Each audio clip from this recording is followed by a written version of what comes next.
Nós estamos numa série do Sermão do Monte. Tem sido muito especial e um desafio para nós como igreja e para mim como pastor, guiar uma igreja nesse lugar do principal ensinamento de Jesus. Até porque é muito melhor, muito mais fácil, confortável para mim e para você eu vir para o culto, pregar uma palavra de fé, uma palavra que você vai sair daqui animado. E para você também é mais confortável vir para o culto e receber uma palavra de fé e voltar mais animado para casa. Mas muitas vezes vir para o culto precisa fazer com que a gente, ao invés de sair feliz, a gente saia triste pela situação que estamos vivendo. A gente saia preocupado com aquilo que estamos vivendo. Isso às vezes é importante dentro de um caminhar no Evangelho. Quando Jesus chamou os seus discípulos e uma multidão se cercou dele, e ele pregou o seu sermão mais importante. E então os escritores do Evangelho deixaram bem claro qual era a postura de uma vida cristã segundo o ensinamento do seu mestre. E por isso esses apóstolos não apenas viveram esse estilo de vida, mas morreram por esse estilo de vida. Isso fala muito ao nosso coração. Nós estamos indo numa crescente de revelação. Ontem eu encontrei algumas pessoas que estavam falando sobre a mensagem do Sermão do Monte e o quanto eles querem viver isso e não conseguiram chegar nesse lugar ainda. Mas achei bonito um rapaz que está há 3 meses na igreja junto com sua família, sua filha de 15 anos, sua esposa, e ele estava dizendo: pastor, eu estou há 3 meses aqui na igreja, mas eu não me sai da cabeça o fato de que eu estou no primeiro degrau daquela escada do primeiro dia do Sermão do Monte. Eu estou nessa escada, mas uma coisa é certa: eu vou subir, eu vou chegar lá e eu não vou desistir. Nós estamos numa crescente, por isso nós queremos colocar o que Jesus pede para nós. Então, no processo da caminhada cristã, a gente trabalhando a nossa vida cristã para chegar nesse lugar. Eu tenho dito domingo após domingo, nem eu mesmo alcancei esse lugar. Como pastor que prego a vocês com paixão, dizendo para vocês: é esse o lugar que precisamos estar. Mas eu sei que eu também estou trabalhando em minha vida para ser igual a Jesus, para viver um estilo de vida igual a Jesus, a ser uma pessoa que é pobre em espírito, que reconhece suas fraquezas diante de Deus, a sua realidade, os seus pecados, chorar pela sua realidade espiritual, segundo a segunda bem-aventurança, no capítulo 2 ou 3, dizendo: Senhor, eu choro pelas minhas necessidades, quero ser manso e humilde, eu também quero ser puro de coração, eu também quero ser mais misericordioso, eu também quero ter fome e sede de justiça. E como pregamos semana passada, eu também preciso ser mais pacificador. Se você não pegou essas mensagens, é uma riqueza da parte do Senhor, é algo precioso de Deus para a nossa caminhada cristã. E hoje nós vamos falar sobre como nós podemos conciliar uma vida de alegria, porque bem-aventurados são felizes ou muito felizes. E segundo o que Jesus ensina, depois que ele ensinou tudo isso, ele fala a última recompensa e a última bem-aventurança, que está no versículo 10 de Mateus capítulo 5, verso 10. Bem-aventurados, ou felizes, ou muito felizes, os perseguidos por causa da justiça, pois deles é o reino dos céus. Versículo 11. Bem-aventurados serão vocês quando por minha causa os insultarem, os perseguirem e levantarem todo tipo de calúnia contra vocês. Alegrem-se, regozijem-se, porque grande é a sua recompensa pois da mesma forma que perseguiram os profetas que viveram antes de vocês, versículo 13, nós vamos até o 14, eu vou pegar aqui, gente.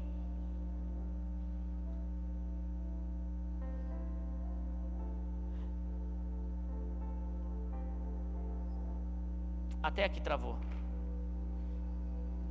Vocês são o sal da terra, mas se o sal perder o seu sabor, como restaurá-lo? Não servirá para nada, exceto para ser jogado e pisado pelos homens. Jesus aqui está falando, como pode alguém ser alegre e ser perseguido? Quantos de vocês, quando são perseguidos, saem daquilo que falaram de vocês, daquilo que perseguiram a vida de vocês, daquilo que levantaram calúnias, injúrias sobre vocês, e saíram de lá pulando de alegria, dizendo: yes, eu fui injuriado, yes, eu fui perseguido? Ninguém faz isso. Mas Jesus está dizendo que felizes são aqueles que são perseguidos. Incrível que essa palavra bem-aventurados, no grego, no original, fala sobre uma alegria que é tão forte que você pula de alegria, que você fica tão entusiasmado que você chega a dançar de alegria. É isso que Jesus está dizendo: ei, pulem, dancem de alegria quando vocês forem injuriados, quando vocês forem perseguidos. Será que é possível esse estilo de vida, gente? Agora, também é muito importante a gente entender algumas coisas, e nós vamos entrar por um caminho nessa noite, do que realmente é essa perseguição. Ele diz: vocês serão felizes quando forem perseguidos por causa da justiça, e quando vos injuriares por causa do meu nome, ou por minha causa. Agora, existem perseguições que não tem nada a ver com o que Jesus falou aqui. Existem perseguições que vêm contra nós por conta da nossa tolice. Diga comigo: tolice. Existem perseguições que não te trarão alegria, te trarão só tristeza. Mas não é porque Jesus não vai recompensar a perseguição, porque toda perseguição por conta da justiça e por conta do amor do nome dele, terá uma recompensa. Agora, tem perseguições que não tem recompensa. Por quê? Porque é fruto da nossa tolice. Vou te dar alguns exemplos. Jesus não disse: felizes os que se colocam em objeção a tudo que é cristão, que não é cristão. E muitas pessoas são perseguidos, não é porque eles se colocam do lado da justiça. Muitos são perseguidos porque são tão tolos na forma de falar da sua fé. Tudo que não é cristão, ele se coloca contra. Se uma pessoa não é cristã, ele afasta essa pessoa. Se ele está no trabalho e as pessoas têm ali um macumbeiro, um bandista, um budista, e não pratica da mesma fé, ele não quer nem contato com essa pessoa. Muitas pessoas são perseguidas, não é porque estão a favor da justiça, são perseguidas porque são pessoas que, quando a coisa não tem a ver com sua fé, eles se opõem.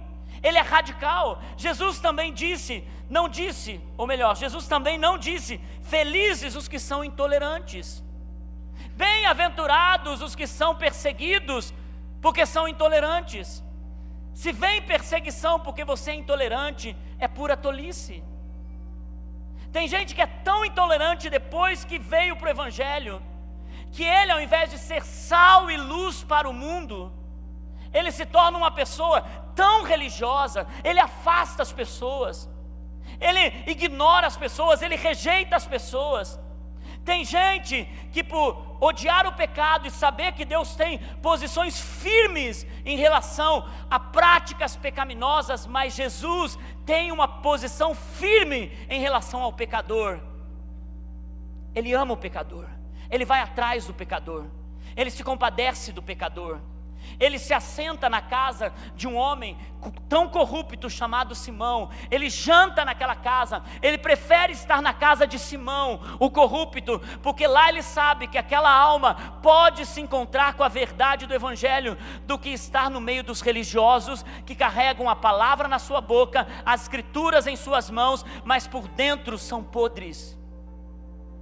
Jesus preferiu estar resgatando o pecador, o doente, do que ficar em rodinhas falando da sua fé. Muitas vezes nós discutimos teologia, discutimos o porquê acreditamos nisso, discutimos porque aquela igreja lá ou aqui está fazendo certo ou não, está arrecadando ou não, está vivendo esse tipo de evangelho ou não, e esquecemos de quem precisa mais de Cristo. Não é a igreja, é o mundo, porque a igreja já tem Cristo. A igreja já vive em Cristo, ou deveria viver em Cristo. Por isso que Jesus está dizendo: muitos de vocês só serão felizes quando se colocarem do lado daquilo que é justo e do lado do meu nome. Mas muitos estão sendo perseguidos porque são intolerantes. Muitos rejeitam a prostituta. Não, essa mulher tem uma índole duvidosa. Não se envolva com ela, não se misture com ela. Ah, se a prostituta, a adúltera, a mulher de muitos maridos, e a mulher que viveu cheia de demônios, se todas elas não tivessem se encontrado com Jesus, o futuro de Samaria não seria se converter ao Evangelho, o futuro de Maria Madalena não seria ser liberta de muitos demônios. O futuro da Maria de Betânia, que derramou óleo precioso aos pés de Jesus, não teria a história mais linda de adoração que nós temos na Bíblia. Tudo isso porque Jesus não foi intolerante, Ele amou. A Bíblia também não diz que felizes são os perseguidos porque brigam por sua religião. Tem gente que ama brigar por sua religião. Tem gente que bate no seu portão para entregar folhetinho do último dia, do primeiro dia, do sábado, do domingo, e você, não, porque não sei o que. Não discuta. Não discuta sequer com seus amigos. Não discuta a sua fé quando você derramar amor e a sua própria vida do lado da justiça, do lado do amor, da fidelidade, da honestidade, for tão clara, eles amarão Jesus, porque eles verão Jesus em você. Não é na discussão, não é na briga. Por isso, quem é perseguido por causa de briga por religião, vai ter uma amarga colheita. Jesus também não disse, felizes os que são perseguidos, quando brigam por sua fé, porque lhes falta sabedoria. Jesus também não disse, felizes os perseguidos, quando sua família te desprezar, por você ser um tolo, e querer colocar Cristo goela abaixo, em cada encontro que você tem com eles. Tem gente que a família persegue, tem gente que a família não aguenta mais, porque depois que veio para Jesus e sentiu uma libertação, está vivendo uma novidade de vida. O que ele fazia, ele não faz mais, ele mudou o seu estilo de vida, mas agora ele quer que os outros, que ele viveu naquela mesma situação por anos, ele quer enfiar a goela abaixo nos outros, ele se torna tolo, e a família persegue, a família não aprova, a família não gosta nem das reuniões mais, que antes eram tão gostosas, mesmo que fossem à base de cerveja, eram melhores do que quando a pessoa se converte e agora ela se torna intolerante. Mas agora a única coisa que ela faz, ela trocou o copo de cerveja por palavras afiadas da Bíblia, para tentar convencer o homem do pecado, e a gente não convence o homem do pecado desse jeito. O homem é convencido pelo pecado, primeiro, pelo Espírito Santo, segundo, pelo seu testemunho, e ainda muitos serão salvos sem palavras, só com as suas atitudes, porque a Bíblia mais importante que nós temos é a nossa vida, é a nossa vida. Não que nós não vamos pregar, não que nós não vamos anunciar o Evangelho, muito pelo contrário, se preciso for, morreremos por isso. Mas muita perseguição vem porque cristãos se tornam tolos, gente. Vocês estão comigo hoje? Mas o Senhor coloca ali, Jesus diz, felizes aqueles que se colocam do lado da justiça. E quando nos colocamos do lado da justiça com nossa vida, com nossa atitude, com nossa postura, o que é se colocar do lado da justiça? O que é se colocar diante daquilo que é justo? É quando você era desonesto e você agora é honesto. Quando você é perseguido no seu trabalho, porque você é honesto, porque você não corrompe o seu coração com aquilo que é corruptível. Quando todo mundo está fazendo algo que não deveria fazer, que é completamente desonesto, você levanta a bandeira da honestidade. Muitos perderão seus empregos por se colocarem do lado da justiça e da honestidade. Então a sua recompensa será Deus vingar você aqui nessa terra, mas sua maior recompensa é que você terá uma grande, e a palavra diz, uma grande recompensa nos céus. Se você está sendo perseguido, não porque você é um mau empregado, não porque você é um negligente, e muitas pessoas eu ouço dizer assim, fui mandado embora porque eles estavam me perseguindo, porque eu sou cristão. E daí você vai conversar com o patrão, que também é aqui da igreja, e diz assim, pastor, aquele lá de cristão não tem nada, não chegava no horário, fazia corpo mole, e ainda queria sair o tempo todo para fazer o trabalho da igreja. Tem que mandar embora mesmo. Mas quando nós nos colocamos no lugar de honestidade, e nós somos demitidos por isso, queridos, Jesus recompensa essa pessoa, porque nenhuma arma forjada virá contra você. Agora nós como cristãos precisamos aprender a nos colocar do lado da honestidade. Você será feliz e bem-aventurado quando você não burla uma situação no seu trabalho. Todo mundo está burlando, você não burla. Todo mundo está fazendo, mas você não faz. Todo mundo se coloca naquela posição de dar um jeitinho para as coisas, nem que seja uma pequena corrupção. O nosso Brasil está cheio de corruptos. O nosso Brasil está sendo liderado por corruptos no Congresso Nacional, no Planalto, nas câmaras municipais. Mas lamentavelmente a corrupção começa dentro de casa. Quando ao invés de nos colocarmos do lado da justiça, e se preciso fôssemos perseguidos por isso, quando nós não andamos e não rezamos na cartilha do grupo que está ao nosso redor, quando nós nos posicionamos, quando você poderia mentir e você não mente. Não, se você não mentir, você não pode continuar aqui na nossa empresa. Eu não vou mentir, então você vai ter que sair. Eu não vou mentir. O Evangelho, queridos, ele precisa lavar o nosso coração e nós nos colocarmos numa postura de ouvirmos aquilo que Jesus tem para o nosso futuro. Você é desprezado por não andar no sistema do grupo? Você é perseguido por não andar na conversa do grupo? Murilo chegou para mim, o Murilo tem 12 anos, meu filho chegou para mim e ele disse: pai, o que eu falo para os meninos na escola? Porque eles estão o tempo todo falando para mim: o que, você é BV? O que, você é boca virgem? BV é boca virgem, né? Não beijou ainda. Você é BV? E meus amigos todos veem pornografia. Meus amigos todos dizem: ah, Murilo, por que você não pega aquela menina? Gente, pensa, não pega aquela menina com 12 anos. Ah, porque não sei o que, eu já beijei ela, eu já não sei o que. É assim. Todo grupo, aos 12 anos, está levando você a rezar na cartilha deles. Aos 15, está levando você a rezar na cartilha deles. Quando o jovem vai para a universidade e ele precisa se colocar do lado da justiça, diante de tudo aquilo que é santo, diante de tudo aquilo que é puro, diante de tudo aquilo que é pobre de espírito, diante de tudo aquilo que você chora pelos seus pecados, e o mundo está vivendo uma vida segundo os seus padrões, e todo mundo sai na sexta-noite, depois da universidade, vai para o barzinho, e você não vai, e você começa a ser julgado e até rejeitado do grupo por aquilo. Isso te traz uma recompensa eterna. Isso é uma postura que Jesus diz: vocês serão perseguidos por se colocarem do lado da justiça.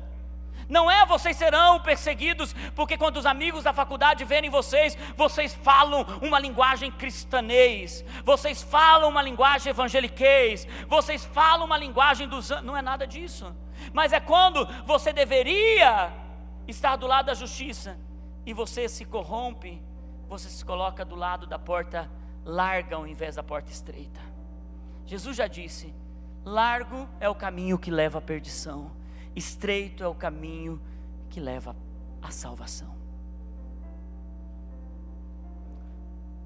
Existe uma postura de honestidade, de franqueza, de pureza, de santidade, de preservação dos casamentos. Se você vai para o capítulo 6, onde Jesus continua o Sermão do Monte, ele fala sobre o que ele pensa sobre o divórcio. Ele fala sobre o que ele pensa sobre a nossa generosidade. Por isso, queridos, quando nós somos perseguidos por estarmos do lado da justiça, quando nós somos perseguidos por nos colocarmos do lado de Jesus, daquilo que é santo, que o mundo odeia, o mundo não odeia você, mas o mundo vai odiar, e sempre odiou a Cristo, porque esse mundo está sendo influenciado por um espírito que seduz eles para viverem na carne, nas suas vontades, nos seus desejos. Então eles não odeiam você, eles odeiam o Cristo que há em você, a obra que Jesus está fazendo na sua vida. Vamos revidar, vamos fazer uma revolução, vamos pegar em armas por isso? Jamais. Nós morreremos se for necessário, por amor a Cristo. Nossa postura em relação à justiça, por se colocar ao nome de Cristo, é por conta da nossa devoção. Se você está crescendo em Deus, e eu não espero que alguém que está chegando hoje possa dizer assim: eu morreria por Cristo, porque ele não consegue nem estar muitas vezes do lado da justiça em crescimento, ele não consegue deixar de mentir, ele não consegue deixar de ser desonesto, mas quando a pessoa não faz nada para mudar isso, ela está cavando um buraco mais fundo depois de conhecer a verdade. Mas depois que ele conhece a verdade, ele está se esforçando, ele está subindo os degraus, como aquele irmão disse, como eu disse, o irmão repetiu. Então, você está subindo os degraus. Quando você está crescendo em Deus, significa que Deus está te dando toda a força necessária para se tornar alguém mais genuíno na sua fé, alguém mais forte na sua fé, não religioso. Por isso que o apóstolo Paulo, ele disse o seguinte, em 2 Timóteo capítulo 3, versículo 12, e ele não estava ensinando para um hominho de cabelo branco, para um senhor de cabelo branco, ele estava mandando uma carta para um jovem, muito jovem, pastor de uma igreja de 25 mil pessoas. A igreja que Timóteo pastoreava em Éfeso, tinha 25 mil pessoas, era uma igreja influente. Se você acha que a nossa igreja está crescendo, eu quero o crescimento da igreja do pastor Timóteo. E o apóstolo Paulo estava ensinando esse jovem pastor a ser um bom pastor. E ele disse: Timóteo, de fato, todos os que desejam viver piedosamente. O que é ser piedoso? É ter uma devoção, não é ser religioso. Timóteo, todos que desejam viver piedosamente em Cristo Jesus serão perseguidos. Todos, não são alguns. Todos que desejam viver piedosamente serão perseguidos. Paulo, esse homem que perseguiu e depois foi perseguido, esse homem que foi com uma carta para matar cristãos, esse homem que teve um encontro com Jesus à beira do caminho, Paulo, esse homem que quando o primeiro mártir da igreja, Estevão, foi apedrejado, ele diz que ele estava com as suas, Lucas na verdade fala, que as roupas de Paulo estavam ali, perto daqueles que estavam apedrejando esse homem. Paulo viu o primeiro apedrejamento do primeiro mártir. Então Paulo agora está indo para Jerusalém, está a caminho de Jerusalém para pregar o evangelho. E quando Paulo está indo, ele encontra um profeta, e os profetas são aqueles que trazem a verdade do céu para a terra. Um profeta chamado Ágabo. E olha o que diz o relato bíblico, Atos 21, do verso 10 em diante. Depois de passarmos ali vários dias, desceu da Judéia um profeta chamado Ágabo. Vindo ao nosso encontro, tomou o cinto de Paulo e, amarrando as suas próprias mãos e pés, disse: assim diz o Espírito Santo, dessa maneira os judeus amarrarão o dono desse cinto, falando sobre Paulo, em Jerusalém o entregarão aos gentios. Quando ouvimos isso, nós e o povo dali rogamos a Paulo: Paulo, por favor, não suba para Jerusalém. Então Paulo respondeu: por que vocês estão chorando e partindo o meu coração? Estou pronto, olha isso, gente, não apenas para ser amarrado, mas também para morrer em Jerusalém pelo nome do Senhor Jesus. Não apenas para ser amarrado, mas morrer pelo nome de Jesus. Então, como não pudemos dissuadi-lo, desistimos e dissemos: seja feita a vontade do Senhor. Toda vez que a gente se coloca do lado de Cristo e do lado da justiça, terão pessoas na boa vontade querendo nos dissuadir a desistir. Para que ser tão firme nisso? Para que abrir mão disso? Por que você está se posicionando desse jeito? Eu assisti um filme, eu não lembro o nome do filme, eu acho que é Até o Último Homem, ou é de dois monges portugueses que vão para o Japão, e eles vão pregar o evangelho no Japão. Primeiro vai um, depois vai outro, e no final da história, resumindo uma grande história, uma pequena história, o mais velho desiste do evangelho, se corrompe. De tanta perseguição e de tanta dura perseguição, eles pedem para eles pisarem na sua fé, pisarem na Bíblia, pisarem naquilo que eles acreditavam. E o primeiro fez isso, e quando o jovem não queria fazer isso, se colocou numa posição de não fazer isso, o outro aconselhava dizendo assim: para que persistir? Para que continuar? Deus conhece teu coração. Para que ser tão firme desse jeito? Abra mão disso, porque Deus na verdade conhece teu coração. Mas existe uma postura de fé pública que Deus espera de nós. E os dias são maus, igreja. E sabe o que é lamentável na igreja do Ocidente? É que a gente esquece que agora mesmo, enquanto nós estamos aqui felizes, cultuando, sentado confortavelmente em nossas cadeiras de plástico, com uma luz sobre a nossa cabeça. Você quer, tem uma água mineral lá fora para você, pelo menos filtrada tem. Tem um banheiro aqui ao lado. Você deixou teu carro no estacionamento, talvez tenha deixado na rua. Você vai pegar teu carro, vai pegar o teu ônibus e vai para tua casa. Amanhã você continua e domingo que vem você volta. Agora mesmo, enquanto você está aqui, há uma igreja perseguida no mundo. Há cristãos como eu e você que estão sendo perseguidos e não tem um pedaço de pão para comer no dia do Senhor. Muitos deles pegam o pouco de comida que eles têm, eles se reúnem para adorar o Senhor, eles dividem, dando pedacinhos pequenos para cada um poder celebrar domingo após domingo a bondade do Deus deles. Pessoas que se escondem na China, na Coreia do Norte, se escondem porque não podem fazer o seu culto público. Pessoas hoje no mundo todo, e nós no Brasil temos a oportunidade de fazermos isso. Existe uma perseguição que é da nossa vida diária, mas existe uma perseguição como cristãos que ainda nós não experimentamos. E aqueles que estiverem nos últimos dias nessa terra, não se engane, que se não tem fé para dizer não à desonestidade, não tem fé para dizer não àquilo que se burla, não terão fé para ficar do lado do nome de Jesus nos últimos dias. E já pensou que coisa mais triste? Você gastar 20 anos da sua vida em Deus, frequentando uma igreja, ouvindo o pastor, e quando chega no último dia, a tua fé não resistiu à perseguição que virá sobre os cristãos, ou sobre os seus filhos.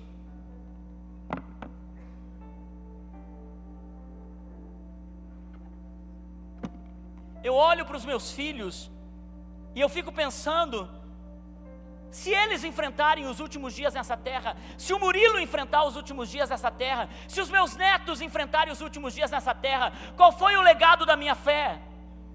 Qual foi o legado da minha fé para dizer para eles: amem a Jesus, morram por Jesus?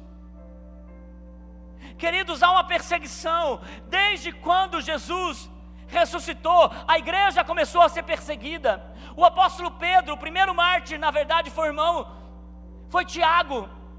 Então Pedro, quando é morto, e falam para ele: Pedro, nós te mataremos crucificado. E Pedro diz assim: eu não sou digno de morrer como o mestre morreu. Podem me matar crucificado, mas me matem de cabeça para baixo. Então Pedro é morto, crucificado de cabeça para baixo. Os apóstolos que ouviram o Sermão do Monte nunca imaginaram que um dia tivessem que se colocar do lado de Jesus ao ponto de morrer por isso. Não apenas ser injuriado, não apenas receber uma acusação. Hoje de manhã, quando eu cheguei aqui, alguém me disse: pastor, você sabe o que um grupo que já saiu daqui comeram no meu prato, eu ajudei financeiramente, eu chorei com eles no momento de maior dor. Sabe o que eles estão falando da igreja? Eles estão falando que a igreja está devendo 800 mil por conta de pinheiros que foram cortados aqui, e levaram uma multa disso. Eu disse: meu Deus, não estou sabendo disso, porque nós pegamos todas as liberações. Você acha que se alguém está devendo, ela não é a primeira pessoa a saber que está devendo, gente? Isso não existe. E estavam falando um monte de coisa. Eu disse: olha, triste coisa, na verdade, são pessoas que injuriam, que falam mal de você, principalmente quando você não deve. Olha, gente, tem muita gente falando mal da igreja, e deixa que fale. A Naine disse para mim: olha, desde quando eu era pequena, filha de pastor, sempre falaram, e eu vou ver meus netos e vão continuar falando, mas eu sei para onde estou indo, meu alvo é Cristo. Agora, e se isso fosse verdade? Vamos pensar se isso fosse verdade. E se realmente a gente estivesse devendo 800 mil dos pinheiros? Eu queria que essas pessoas não falassem disso, que elas orassem por isso, que elas falassem assim: puxa, a Vida Plena está passando um baita de um problema, vamos orar por eles. Mas você acha que eles fazem isso? Não fazem. Eles não fazem isso. Por isso, perseguidores nós sempre teremos. Agora, nós precisamos saber de que lado no momento mais difícil nós estaremos. E eu quero gerar a minha família, meus filhos, e que eles gerem os filhos deles, sabendo que, se preciso for, não apenas ser amarrado, mas morrer por Cristo. A igreja foi perseguida por anos. e ainda está sendo perseguida em muitos países da terra. Eu trouxe aqui, queridos, para vocês, um mapa da perseguição da igreja no mundo, para a gente sair desse mundinho ocidental nosso, e a gente olhar para aquilo que está acontecendo no mundo. Os cristãos estão sendo perseguidos e mortos. Pode passar o próximo. Atualmente, cerca de 215 milhões de cristãos são perseguidos pela sua fé. 215. Quantos habitantes nós temos no Brasil? 200 milhões?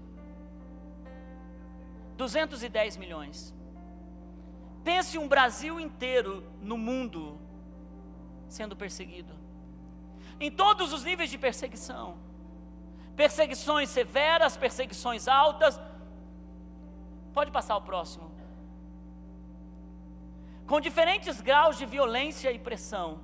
Aí são imagens reais que aconteceu no Iraque. Cristãos que foram incendiados em gaiolas, mas antes deles morrerem incendiados nessas gaiolas, segundo o site Portas Abertas, que é um site de apoio a cristãos perseguidos, eles contam que antes deles serem queimados nas gaiolas, eles viram seus pequenos filhos serem queimados. Enquanto as crianças eram queimadas, eles diziam: neguem o seu Deus, neguem Jesus.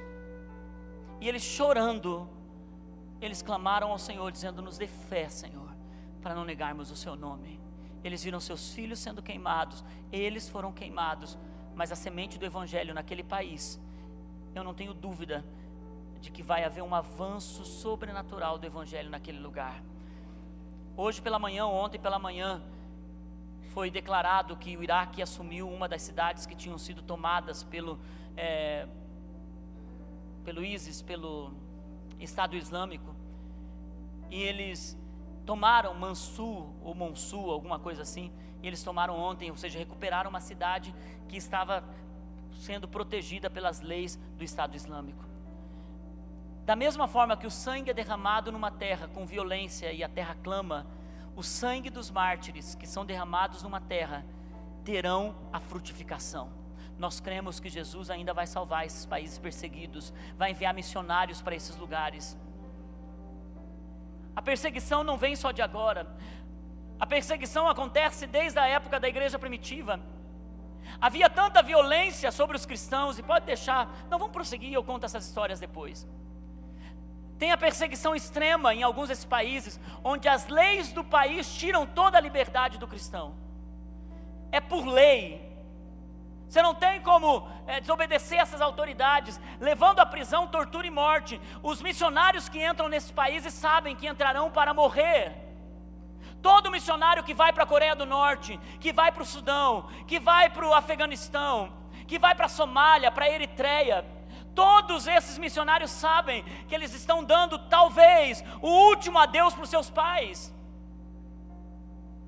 A exemplo da época em que enviavam para os países que hoje são evangelizados e tem o maior número de cristãos, muitos pais, ao se despedirem dos seus filhos nos navios, eles sabiam que nunca mais veriam os seus filhos de 18, 20 anos de idade.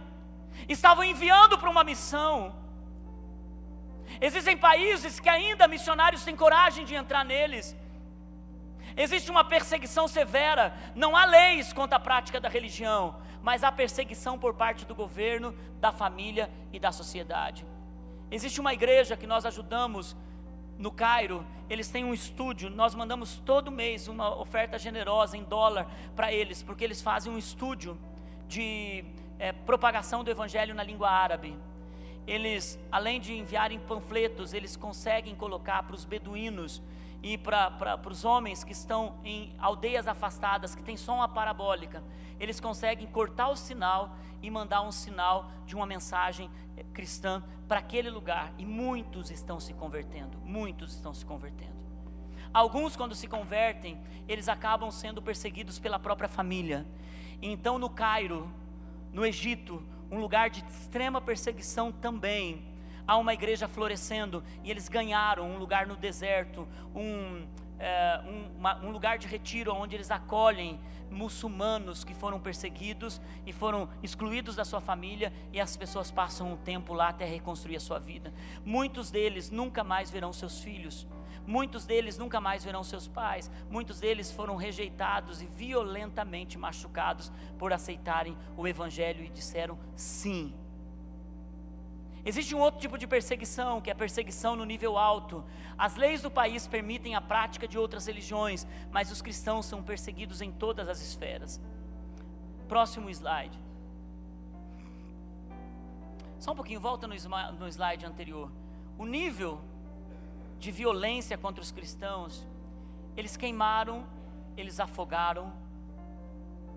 O Estado Islâmico está sendo hoje, juntamente com o comunismo, um dos maiores algozes dos cristãos do mundo. Próximo slide. Aqui está o mapa mundi e os lugares onde tem perseguição extrema, onde as leis do país não permitem o Evangelho chegar, são esses lugares em marrom. Os lugares onde existe uma perseguição severa são os lugares em roxo, e os lugares onde existe perseguição alta, os lugares em verde. Aqui está a lista, o ranking dos lugares mais perseguidos, acho que é o nosso próximo slide. O primeiro lugar mais perseguido é a Coreia do Norte, onde os cristãos são perseguidos ao ponto deles entrarem num lugar, primeiro que a própria população está morrendo de fome, está em miséria extrema, aonde os pais estão comendo seus filhos, há um nível de canibalismo enorme na Coreia do Norte.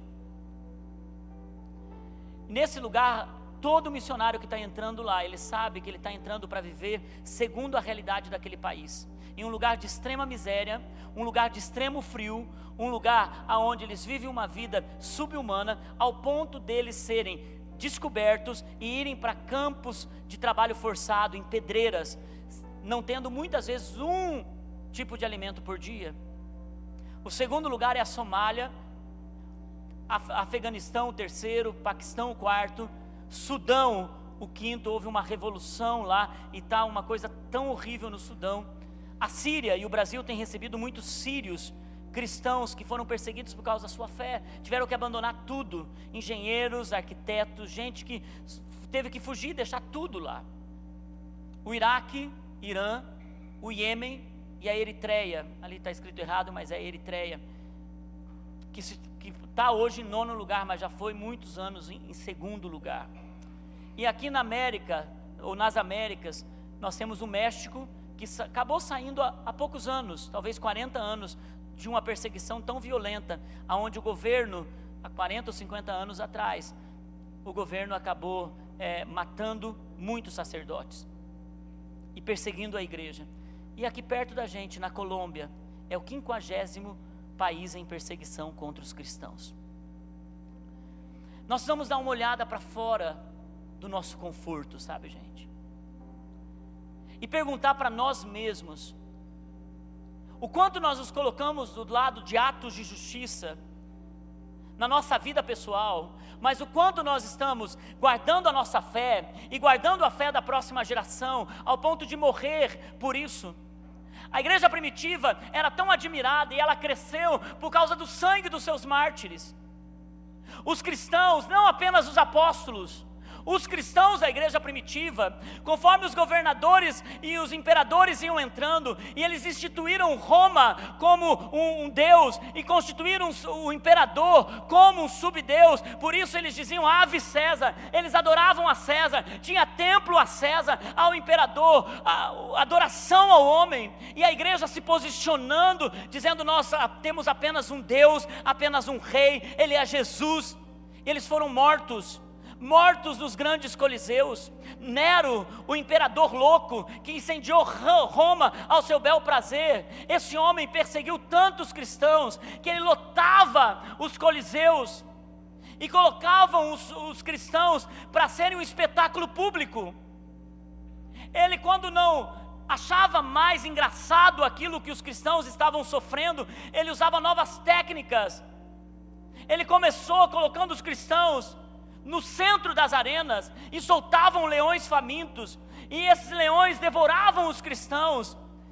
E a história diz que quando as pessoas iam para retirar os corpos dos cristãos que estavam na arena, o sangue sobre toda a arena estava no calcanhar. Eles andavam pisando nos sangues dos cristãos.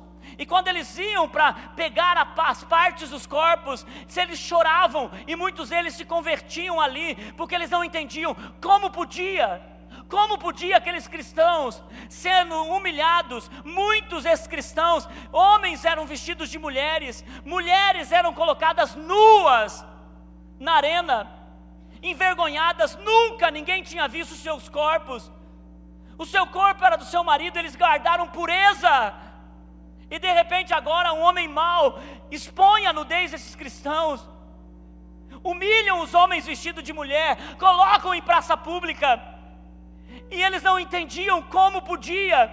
Ao entrarem, eles encontravam um braço segurando outro braço, alguém colocando-se à frente do próximo. Eles diziam: como pode? Ao invés de eles jogarem o outro para ser morto, eles protegiam uns aos outros. Enquanto os leões estavam famintos sendo liberados, eles estavam num canto assustados, cantando glória a Deus nas alturas. Digno é o Cordeiro de receber honra, louvor e glória. Esse era o padrão da fé da igreja primitiva. E hoje ainda, não se engane, hoje ainda há uma igreja no mundo, na Coreia, na China. Há uma igreja perseguida, cristãos perseguidos, que estão ainda dizendo: não apenas serei amarrado, mas serei também morto por amor ao meu Deus. A minha oração é que meus filhos possam dizer isso a respeito do meu Deus. Que Jesus não seja apenas um nome que eles louvam no domingo, mas que seja uma verdade em seu coração. Muitos deles, quando Nero já não suportava mais ver apenas aquele espetáculo, ele criava novas técnicas de humilhação aos cristãos. Ele tirava a pele dos animais, ainda em sangue, enrolavam os cristãos, e eles eram colocados no centro da arena. Alguns pendurados em estacas, eles derramavam óleo quente, primeiro nos pés, depois nas pernas, depois nessa parte, e eles iam sendo queimados ao pouco. Outros colocavam piche, betume, e eles ficavam sendo incendiados como um espetáculo público diante daquelas pessoas. Outros cristãos, enrolados nessas peles de animais, eram jogados, e os cães famintos ficavam horas mordendo, destruindo e dilacerando aquele corpo humano. Eu sei que é duro ouvir isso, queridos, mas foi a pura verdade do Evangelho que alcançou o nosso coração. Gente sofreu para que o legado chegasse até aqui. Homens e mulheres foram perseguidos para que o legado chegasse até aqui. Houve uma perseguição tão violenta, há não muitos anos daqui, quando a União Soviética, ainda um país comunista, fechado, quando Lenin decide implantar o comunismo, e num só dia 8.000 sacerdotes são mortos, milhares de cristãos são perseguidos e mortos. Não muito longe de nós, a igreja de Cuba, porque eles não votaram certo, porque a igreja se calou no seu voto,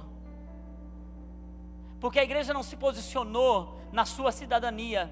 Por lei, Cuba se tornou um país comunista, e a igreja, que era uma igreja que florescia em Cuba, se tornou uma igreja tão irrelevante, tão assustada. Ora, por outro lado, em um país que agora eu não me lembro qual era, nós assistimos o filme deles, 10 anos de comunismo, a igreja em célula. Por isso que eu acredito no poder da igreja em célula. A igreja em célula, quando a perseguição aconteceu, eles entraram nos templos, eles proibiram os cultos. Era um país democrático, onde a ditadura entrou, onde o comunismo entrou, a perseguição entrou. Eles pegaram todos os templos, arrancaram as cruzes,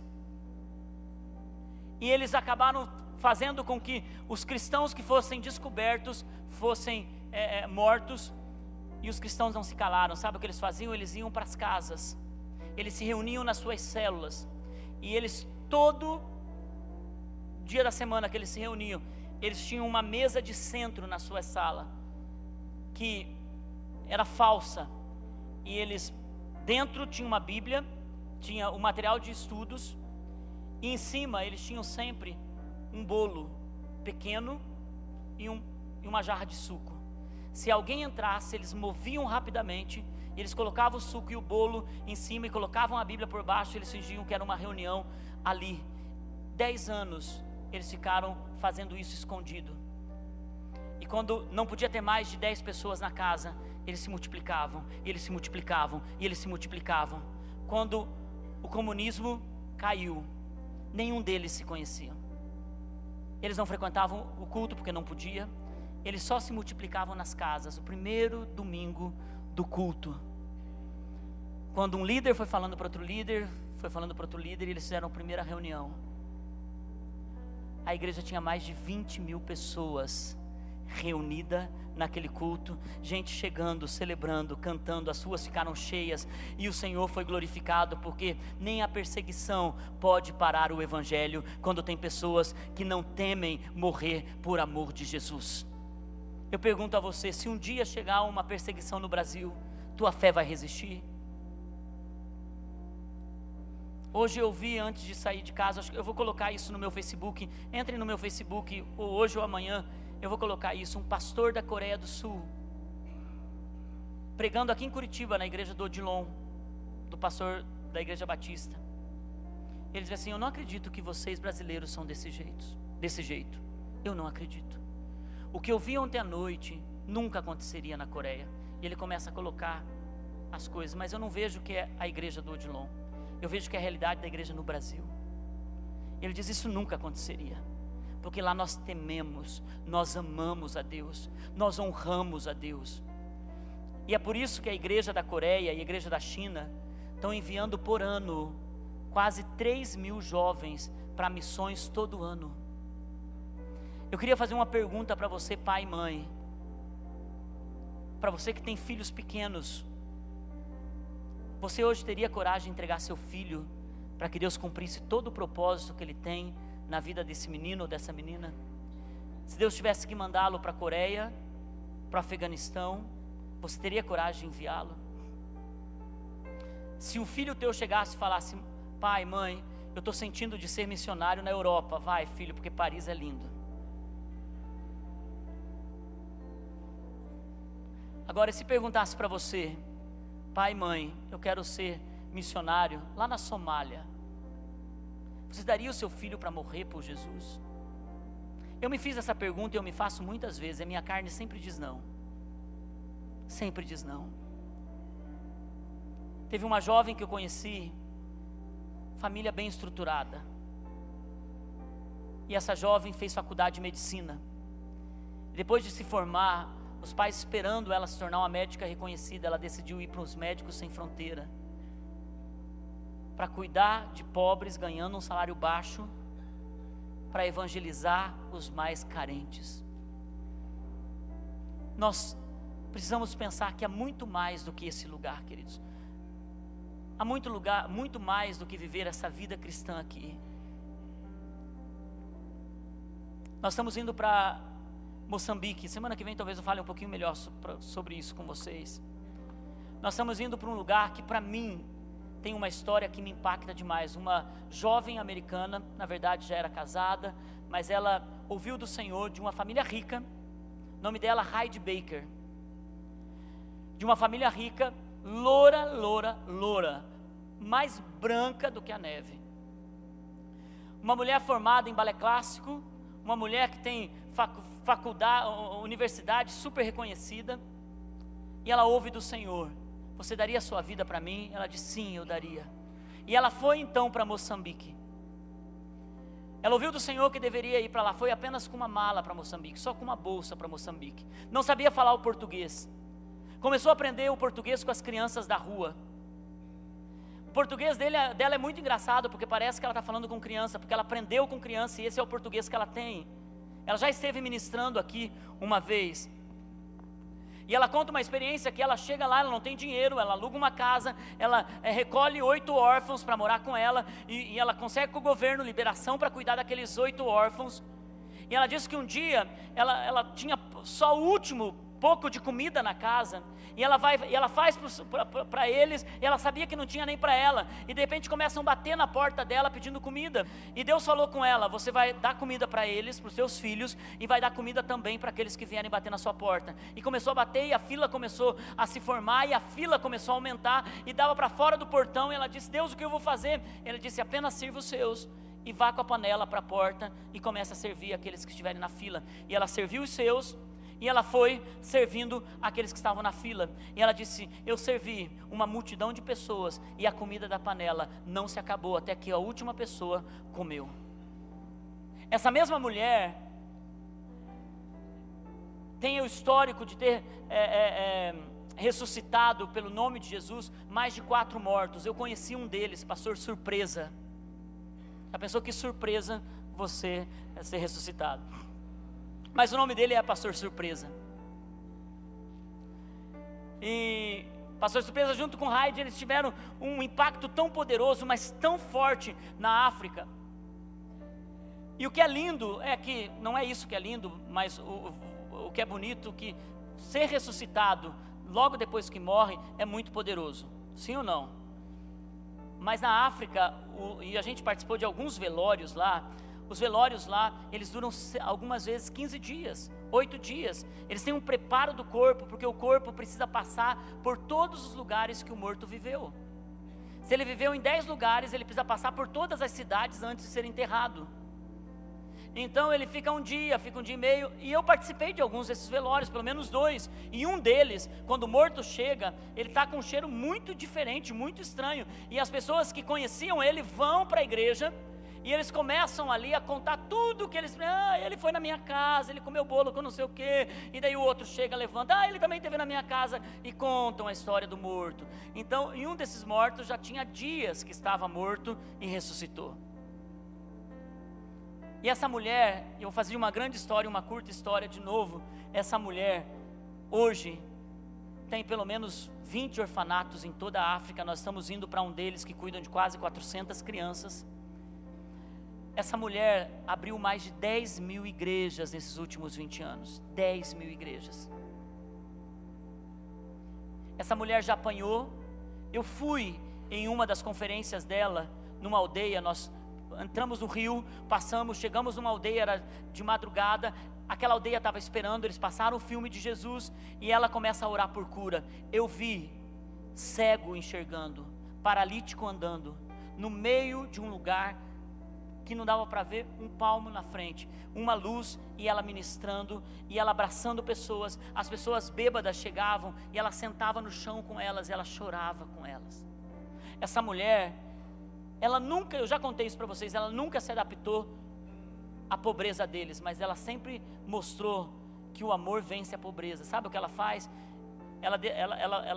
Hoje ela tem uma base enorme, ela é muito reconhecida no mundo, mas ela está no culto domingo de manhã, com toda uma multidão de pessoas. Ela chega cheirosa, com o cabelo arrumado, com uma roupa moçambicana muito bonita, com colares incríveis. Ela chega toda arrumada. Aquelas pessoas, muitas deles numa miséria tremenda, mas ela chega toda arrumada, e ela vai, e ela começa a dançar no meio daquele povo.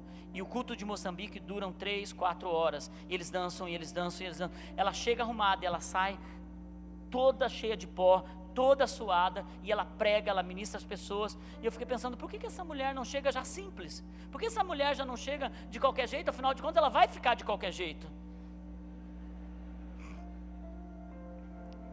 E daí ela disse que ela nunca se colocaria como eles, ela faria com que eles se tornassem como ela.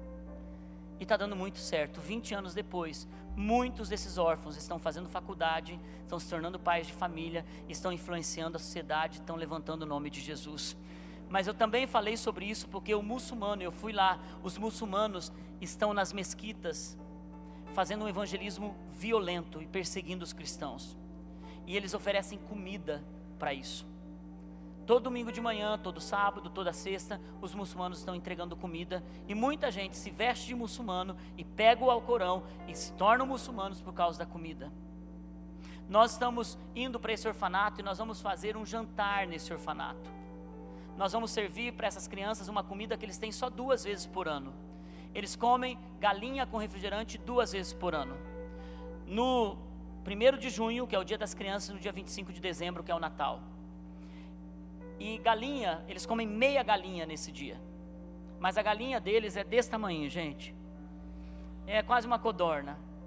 E nós estamos indo lá e vamos servir um 3º jantar para eles. Deus colocou no nosso coração da gente servir um 3º jantar para essas crianças, que vai nos custar R$4.000 para servir essas 400 crianças. Ontem, todo o valor arrecadado da loja foi para isso. Nós não conseguimos ainda o valor completo. Nós estamos indo também para fazer nesse orfanato uma festa com show de talentos, e nós vamos fazer uma tarde de doces, de sorvete para eles, e nós vamos trazer muita alegria para eles. Nós estamos levando camisetas para eles, mas semana que vem eu vou dizer mais alguns detalhes que nós precisamos para isso. Mas eu quero encorajar você, e nós estamos indo para uma aldeia, e vamos servir os pobres daquela aldeia com algumas cestas básicas. Nós precisamos da tua ajuda. Se você quer semear alguma coisa para essa missão, passe na central de informações. Nós prometemos, seremos tão generosos com aquele povo e queremos deixar uma semente naquele lugar. Agora eu encerro essa minha mensagem perguntando a você algumas coisas. No seu dia a dia, você tem sido um tolo e tem sofrido perseguição por ser um tolo ou por ser um cristão genuíno? A outra pergunta que eu faço para você é: quando aparece a mentira, aparece o fato de você poder burlar, de você poder ser desonesto, de que lado você fica? E a outra pergunta que eu faço: você está pronto para ser perseguido pelo nome de Cristo, se um dia isso acontecer?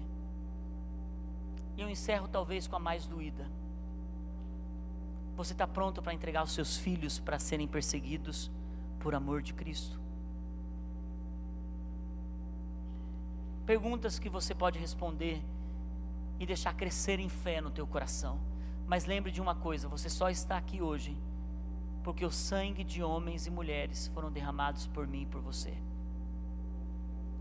Vamos colocar em pé.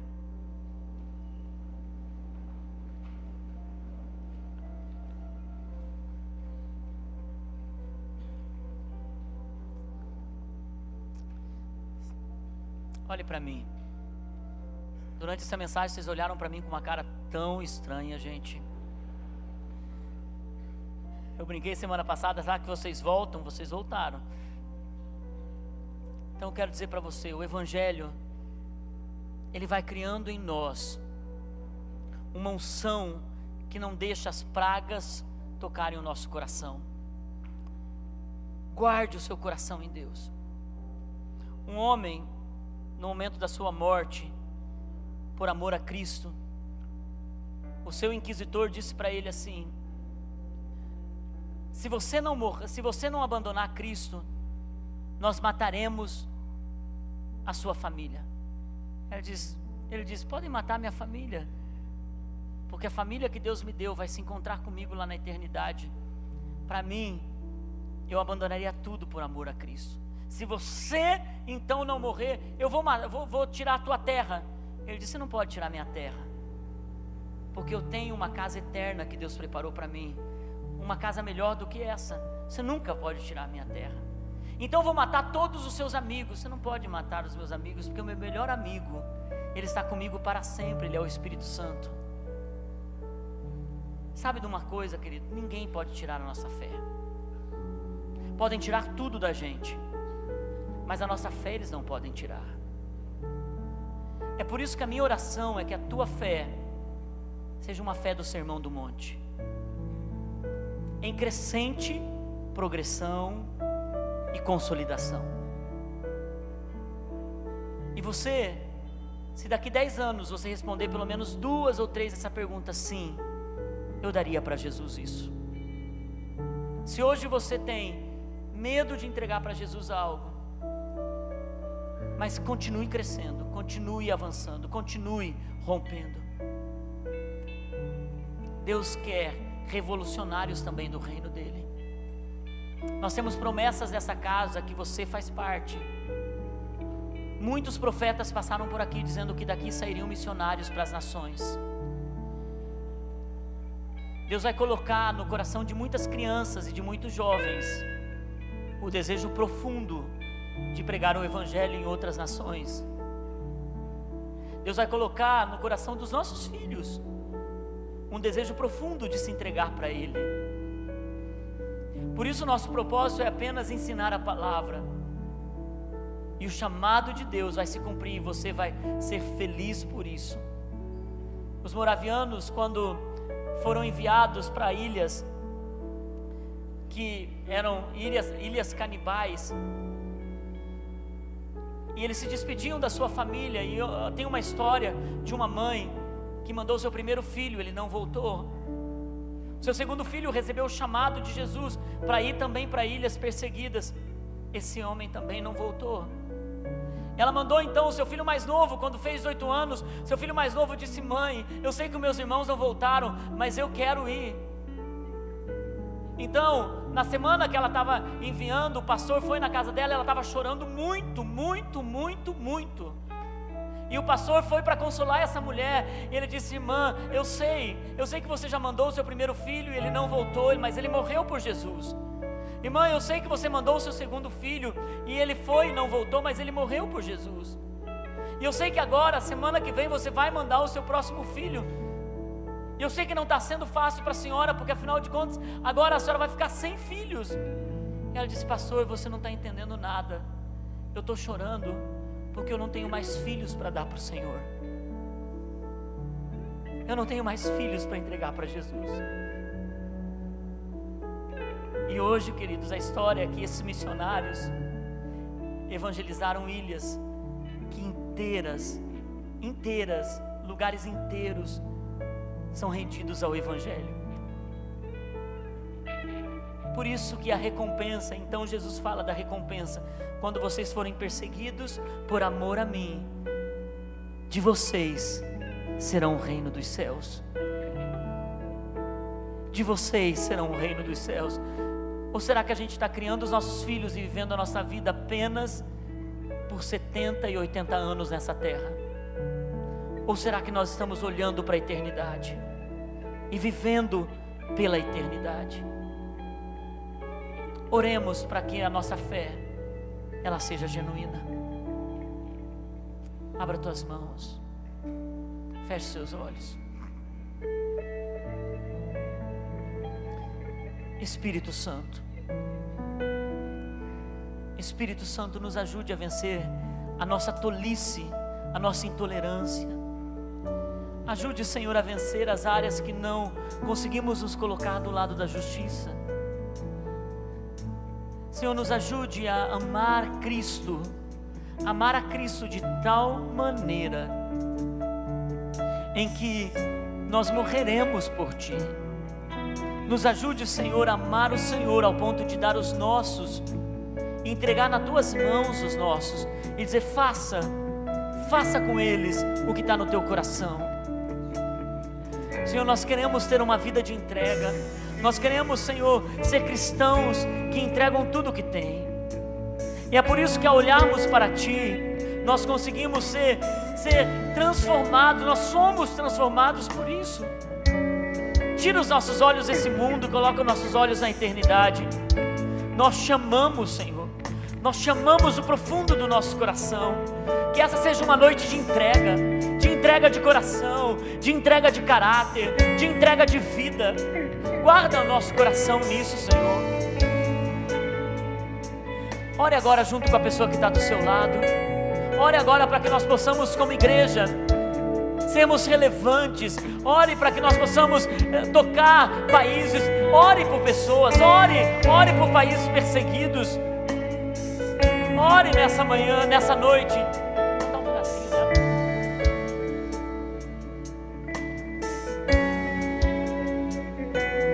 Eu te amarei, minha força. É porque nós chamamos, Senhor. Eu te amarei, meu escudo. eu te amarei, minha rocha, por todos os meus dias, eu te amarei,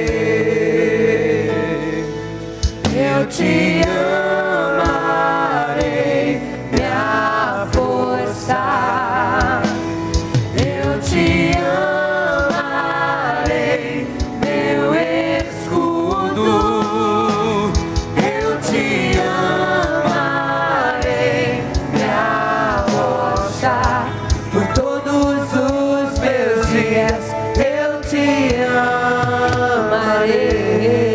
amarei. Senhor, nós pedimos que nós possamos nos unir como a igreja primitiva era unida, que nós possamos cuidar dos nossos irmãos como a igreja primitiva e os cristãos que morreram nos coliseus, eles se uniam e cuidavam uns dos outros. Nós oramos, Senhor, para que a guerra do nosso irmão seja a nossa guerra, a luta do nosso irmão seja a nossa luta, a batalha do nosso irmão seja a nossa batalha. Nós oramos por um coração misericordioso, nós oramos, Senhor, por um coração manso e pacífico. Nós oramos, Senhor, por uma igreja que está pronta para morrer por Jesus. Nós oramos por uma igreja forte, uma igreja relevante, uma igreja apaixonada, uma igreja que te teme, uma igreja que protege os seus e protege a sua fé. Nós oramos pela tua graça sobre nós. Oramos também por essa semana, uma semana de vida, de graça, de bênção da parte do Senhor, em nome de Jesus, amém e amém. Deus abençoe, queridos, tenha uma boa semana.